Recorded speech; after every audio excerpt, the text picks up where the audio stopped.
Today for us is Monday. Yesterday we came home after a long week in Geneva. Robin, what were your first takeaways from Geneva Watch Days 2025? Well, I always like the open and relaxed atmosphere, getting to see familiar faces again, but also a lot of new faces this year. People that are coming with new stuff. I've seen some new indies, for instance. But in general, I just love the show of creativity that's always abundant in Geneva Watch Days. It has a bit of the feeling of the Basel world back in the day. Yes, in a sense it does, yeah. And it's entirely different than Watches and Wonders that's earlier in the year. That's much more organized, much more strict, and you're in a hall all the time with airco, no daylight. Yeah, and the beauty of Geneva Watch Days is it's organized, spread across several hotels on the shore of the lake, so you can get out in between meetings every now and then and spend some fresh air, or get some fresh air, and spend some time in the sun, which is pleasant. And the weather was good apart from one day, but that happens. Yeah, exactly. Well, for me, I saw two extremes during the show. Yeah. From one hand, we went from the Ferdinand Berthoud Naissance du Montre, the bird of a watch, number 3. Yes.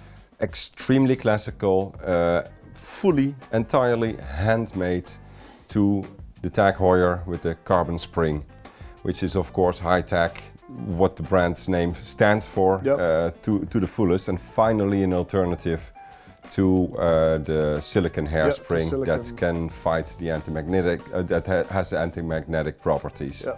So altogether, that's already a very wide range. You get super traditional and super advanced in one show, so that's nice, and everything in between. And a lot in between, definitely. Well, for me, Naissance du Montre was also the most beautiful watch of the entire show, I have to admit. They spent 11,000 hours working on that first watch that they created.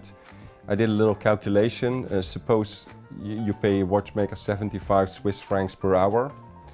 You arrive more or less at, with 11,000 hours, you arrive more or less at the retail price. Yeah. So I'm not sure if Mr. Schöffler is going to earn a lot of money with this project. No, he might not, but I've been in contact with the brand. They say, well, yeah, the first was 11,000 hours. The next pieces will cost a little bit less time, but certainly still significant amount of time, because everything, literally every screw, every plate, every spring, everything is entirely handmade. Yeah, and that costs time. Yeah, and what I love most about this fact, and we've been going over this during the week with the team, is that they've rediscovered old techniques, adapted them to finish this watch. So it's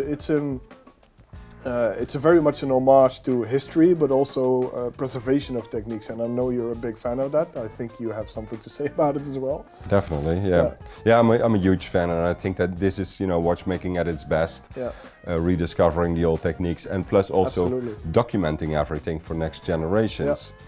Yeah. I know that I met Mr. Schöffler somewhere during Geneva Watch Days. We were talking, and I said, well, thank you on behalf of watchmaking. He said, well, yeah, we're independent, we can do this. I say, yeah, but you choose to do this. Yeah. You could also have bought a nice yacht and go and spend your summer on the Mediterranean, but you chose for watchmaking. So on behalf of watchmaking, thank you very much. Yeah, it speaks volumes, and it's an amazing looking watch. Absolutely, it is. What is your absolute favorite of the week? Well, that's fairly simple. It's, sorry to say this again, Moser & C. I think in Watches and Wonders I also mentioned the brand, or maybe last year's Geneva Watch Days recap. It starts with the fact I'm a fan of the brand, so they can do little wrong in my eyes. I love the style, I love the team. I think they're clever in what they do, combining minimalistic displays for chronograph, or in this case perpetual calendar, with creativity in a sense of extremely attractive dials, always with some fun reference to some inspiration. In this case it's food related. So I went for the Endeavour perpetual calendar in smoked salmon. Absolutely gorgeous. Beautiful. A dark salmon tone for the dial that's darkening even more towards the edge. Super clean, big date display, perpetual calendar indications, leap year indicator on the back, so it's very clean, very legible. And I just love the whole vibe of the watch. It's super classical and warm and comforting and still very wearable at 42 millimeters across.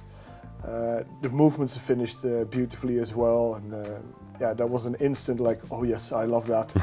Yeah, the first moment I saw it, I immediately expressed to Brice, well, that's it for me. That's it. That's one of my picks. Yeah. Anything else that you say? Well, that was almost competing with the Moser, or nothing that comes that close. Yeah, discussing the top 10 with the rest of the team, yeah, it's impossible that to mention just one watch. So a few of us pick similar watches every now and then, and the one that Xavier mentioned was the Trilope 32, or 32 in English. And I was a touch skeptical when I first saw the press images when we received the information, but seeing it live, it's really good. It's cool. It has the typical revolving disc display the brand is known for. The design of the case, yes, it's integrated, but it has its own character. It has a fluted or coin edge bezel, which I like. Plus the movement, and I think this is important to mention, is conceived, designed, manufactured, assembled, finished, all in Paris. So exactly. It's not Swiss made, but it's French made. And it's all done in the new workshop of Trilope in Paris. So that's a nice thing as well, I That's think. Pretty cool, actually. Yeah, definitely. Plus the bracelet is very good, it's super comfortable. So yeah, that was one of my surprises. How about you? Well, you know, for me, you know I love Laurent Ferrier very much. Yes. It's one of my favorite brands. It's something with the design language of the brand, the finishing of the movement, also the design and the layout of the movement. It all works so beautifully together. Yeah. They are celebrating 15 years. So they've come with a new version, let me put it that way, of the tourbillon with the double spiral. Oh yeah. We just did a video on it, so if you're looking at this, we'll put the link down in the description. But that is such a beautiful watch. That's a typical discreet tourbillon with a big tourbillon on the reverse side, so you can't see it from the front. The front is just a beautiful, elegant watch with a dark grey, blue enamel dial. Yeah. It's charming. It's beautiful. It's just top. Yeah. You know, nothing more. No trying to break the thinnest watch record or whatever. Not even anti-reflective coating on the crystal, because Mr. Ferrier believes in that certain reflections are there to make a watch even more elegant, to make it appear more warmer. Yeah. When we do photos, we hate it, by the way, but for the rest... Yeah, they're always quite challenging, but yeah. I get a sense in that when wearing a watch out in the field, not in a studio setting for photography or whatever, you get reflections anyway. Yeah. So. Absolutely. In that sense, it's perfectly legitimate not to coat the crystal with anti-reflective material. There was one that I found interesting, and we saw it actually already during Watches and Wonders earlier in the year, but it was launched just now, and you put it on your name, Furlan Mari. Yeah, very small. While your wrist is not the smallest. No. Usually I tend to go for something a bit bigger, but in this case, I've seen it during Watches and Wonders indeed for a couple of minutes actually, nothing more, like 5-6 minutes. But what struck me were a few things, and I love the overall very retro 1930s flying saucer-like design. The crown is recessed into the case. In this case, the bracelet or the strap tucks underneath the bezel, so it's really compact on the wrist.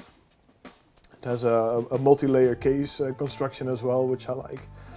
And it used to come out in a few colors, color combinations in the past with a small seconds indication, but now they've gone for a deep black onyx dial with lab-grown hour markers lab-grown diamond hour markers, I should say. But what really won me over was that mesh woven steel bracelet that, I don't know why, it just clicked for me. It's not a style I usually tend to go to.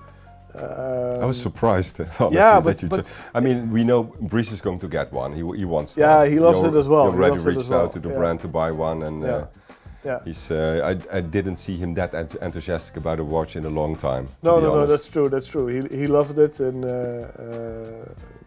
I can fully understand it. And the thing is, I think the whole package is super coherent, super funky. You can tone it down a bit with the black leather strap that comes with it, but I wouldn't, because that woven bracelet is just a brilliant icing on the cake for me, for that one. Plus, it's not that expensive. It's around 3,500 Swiss, I'd say. It's good value for money. money. Quite a bit of mini still, but if you look at some others on the list, it's affordable. True. But since we mentioned Brice, he had another one that he really loved. Yeah. Gerald Genta minute repeater. Yeah.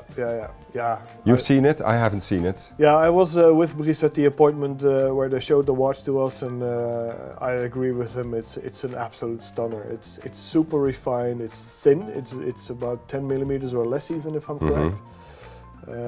It's super elegant. It has a very subtle case shape. Like a cushion, you know. Again, a deep black dial and a brilliant and very clear minute repeater movement. So yeah, it's a fascinating watch. There was one that was mentioned by Kobin, our cameraman. Yeah.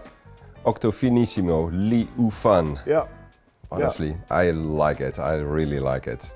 I mean, I'm a big fan of the Octo Finissimo.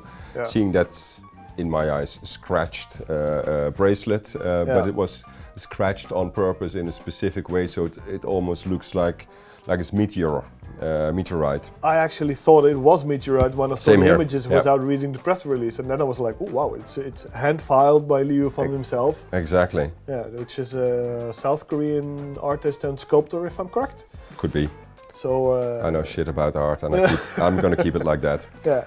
So that's the Bulgari. Kobin's other watch is the Frédéric Constant, the new classic perpetual calendar. Absolutely. And you've been at the shoot we did. Again, we did a video on it. We'll link it. Super watch. Honestly, I love the fact that they make available perpetual calendar for below 10,000 euros. Yeah. I know it's still 10,000 euros, still not nothing, but perpetual calendar for that money is so good. Yeah. It's now in 40 millimeter, was actually launched in Watches and Wonders with a salmon dial that looks absolutely superb. Yeah. Now also in dark blue and in whitish silverish. And there's a gold version with an onyx black dial altogether. Perfect. There's a matching black moon face, which is a nice touch. Exactly. Yeah. Little details matter, and honestly, a very, very nice watch. Yeah. You have been looking at the De Bethune. Yeah. It's actually the second watch that Brice selected. It's the new De Bethune DB25 XS Starry Various in burgundy. Grade 5 titanium case, fully polished, like we know from what De Bethune has done in the past, but also a rose gold version, both with a burgundy high gloss polished dial. Star-studded, of course, with a Milky Way pattern. Okay, the movement is second to none. It's absolutely beautiful on the back. Like anything that Denis Flageolet in his workshop makes. Yeah, exactly. It's spectacular. Exactly. And being a DB25 XS means it's fairly compact, super slim, and it's just superstar, really. It is. Yeah. Very beautiful. Yeah. Last one. Yeah, finishing off, something technical. I'll leave that to you. Exactly. We go from fully handmade to super technical. Yeah. There we have the Tag Heuer. They finally finalized their carbon spring.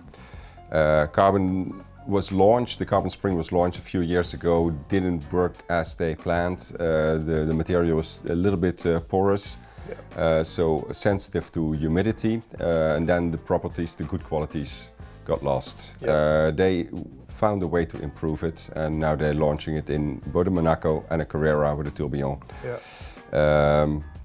Spectacular. I'm super happy to finally see an alternative to the silicon hairspring that counters anything magnetic, and I'm very much looking forward to seeing these watches being worn on wrist and seeing how they deploy this material in the rest of the collection. But it's good to see that it's their own material, they have the intellectual property on it and the patents.